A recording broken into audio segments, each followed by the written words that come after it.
Dora's Beach Adventure. Dora and her best friend, Boots the monkey, were looking at a postcard.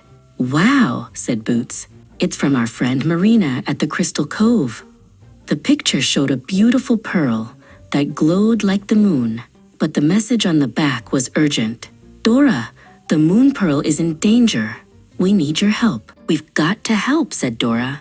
"To the beach," cheered Boots. Dora grabbed her trusty purple backpack and her friend Map. "We'll need a snorkel to see underwater and star-shaped banana snacks for energy," she said. With a whoosh, they arrived at Crystal Cove. The sun was warm, and the beach stretched out like a giant golden blanket. "Where do we go, Map?" asked Dora. The map unrolled with a smile. "You need to cross the sandy dunes, go through the tricky tide pools, and find the coral castle." The sandy dunes were full of little sandpipers. "Look at how fast they run," laughed Boots. "But which way do we go?" A friendly sandpiper chirped. "Follow the path past the 5 sandcastles with shell flags." "Can you help Dora and Boots count 5 sandcastles with shell flags?" 1, 2, 3, 4, 5. They counted together. They found the path. But then they heard a familiar swish in the tall seagrass. "Oh man," whispered Boots. Dora looked around. "If you see Swiper, you have to say, 'Swiper, no swiping.'" There he was. Swiper the fox tried to grab their snorkel. "Swiper, no swiping," everyone shouted. Swiper stopped in his tracks.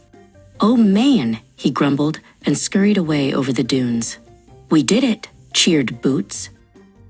Further along the beach, a giant sea turtle sat sadly. "Hello," said Dora gently. "I'm Dora, and this is Boots." The turtle sighed a big, watery sigh. "My name is Shelly. I cannot go back to the sea because my little one is lost." "We can help you find him," said Boots. Dora held up her snorkel mask and looked all around. "I see him," she shouted. "He's over by those big, colorful seashells, chasing a little crab." They led Shelly to her baby, and the 2 turtles shared a happy hug with their flippers. "Thank you, Dora and Boots," Shelly said softly. "To thank you, I will clear this tangled seaweed from your path."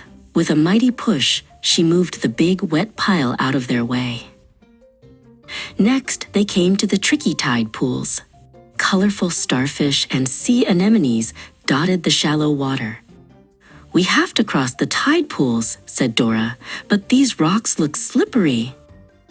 Suddenly, a little crab popped its head out from under a rock. He clicked his claws and scuttled from stone to stone, making little splashes. "Hey," called Boots, "be careful." The crab just clicked his claws again. "I'm Pinchy, and I love to scuttle." Dora had an idea.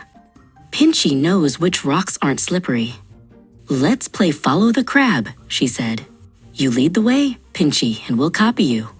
Pinchy clicked his claws with excitement and started scuttling sideways along a secret, steady path.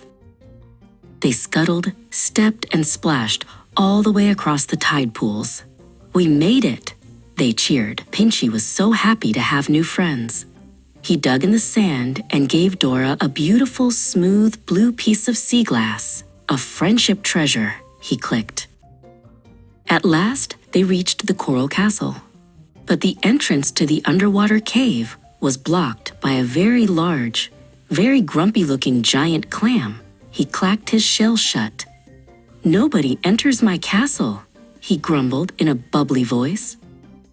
Boots hid behind a piece of coral. "He looks so grumpy," Boots whispered.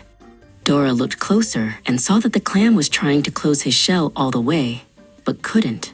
"I think something is wrong," she said kindly. "Is your shell stuck?" The clam, whose name was Barnaby, bubbled sadly. "I have a pesky rock stuck in my hinge." "We can help," said Dora. She opened her backpack. "What do we need to get a rock out?" Inside, they found a long, strong piece of kelp. Dora used the kelp like a lever and gently, carefully pushed the rock right out. Pop! The rock flew out. "You got it out," Barnaby boomed. "I can close my shell again. Thank you."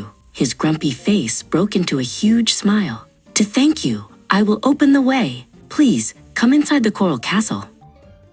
As they swam inside, they saw something orange and sneaky up ahead. It was Swiper.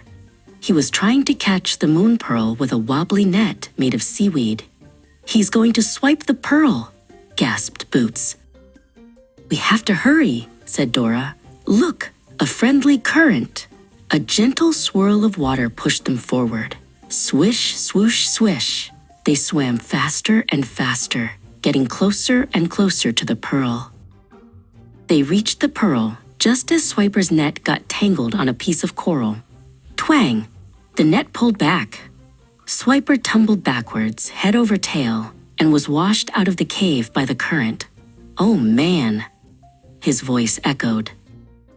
The moon pearl was safe. It pulsed with a soft, gentle light, making the whole cave glow. As the sun began to set outside, they could see tiny, lost baby fish swimming towards the pearl's guiding light. Just then, their friend Marina swam into the cave. "Dora, Boots, you did it," she said, giving them both a big underwater hug. "You saved the moon pearl and helped all the baby fish find their way home." They heard a happy splash, a cheerful click, and a friendly bubble. Shelly the turtle, Pinchy the crab, and Barnaby the clam had all come to the coral castle to celebrate with them. Dora opened her backpack and shared the star-shaped banana snacks with all of her new friends. They danced and swayed in the light of the glowing pearl. "Fiesta," they all cheered. It was time to go home. "Goodbye, Shelly." "Goodbye, Pinchy." "Goodbye, Barnaby." Dora and Boots waved to their new friends. "We had a great beach adventure." As they flew away, they could still see the beautiful moon pearl, glowing brightly and keeping everyone safe.